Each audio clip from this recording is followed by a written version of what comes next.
geldiniz. Bu arışlarda sizi ülkemizde görmeyi yakışırlar. Sizi bizim ülkemizde gördüğümüz için çok sevindik.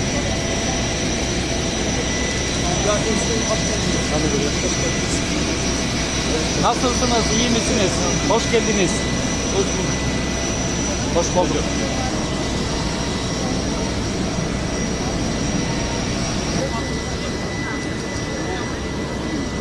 Böyle gelin arkadaşlar.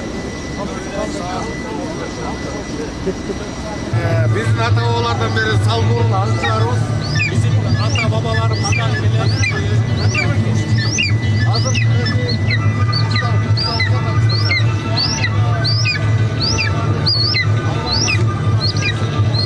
Bunda yol oldu. Sayganlar da armasat.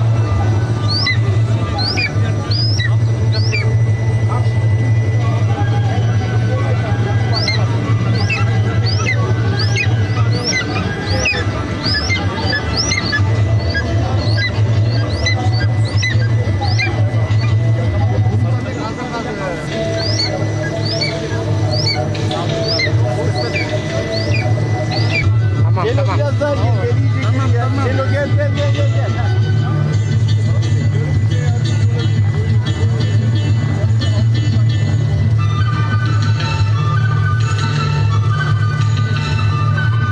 Güzel.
Ahmet.